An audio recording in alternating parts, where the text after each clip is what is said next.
Ayaz günge hereldengen nağım suğlu jırgalağını.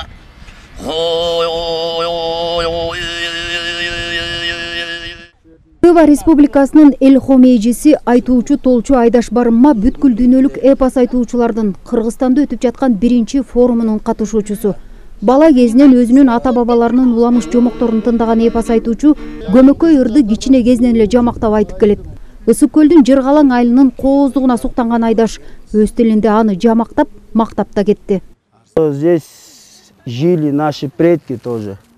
Бул жерде биздин аталарыбыз дагы жашаган. Андыктан көргөнүмө кубанып, бактылуу да болуп турам. Ушундай кооз жерден баатырлар, манасчылар чыкпаганда анан кайдан чыгат эле? Атагы алыска кеткен манастын урпактары жашаган бул аймакка келип, менин жан дүйнөм эс алып жатат.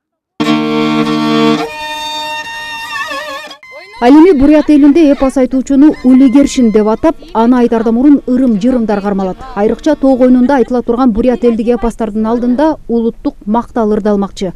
Ал аттын кылынан жасалган моренхор улуттук аспабынын коштоосунда аткарылат. Аталган улуттук инструменттин мал жандыктарга тийгизген таасири дагы чоң.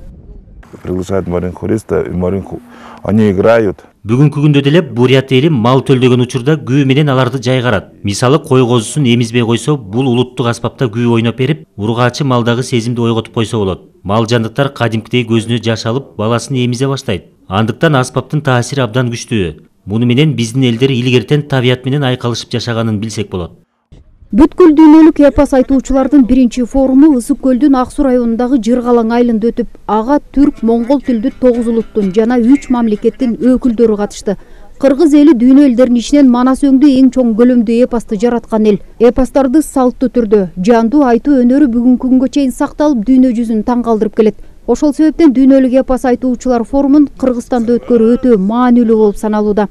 Бүгүнкү маселебиз айтуучу өз элине эмне кылып бере алат.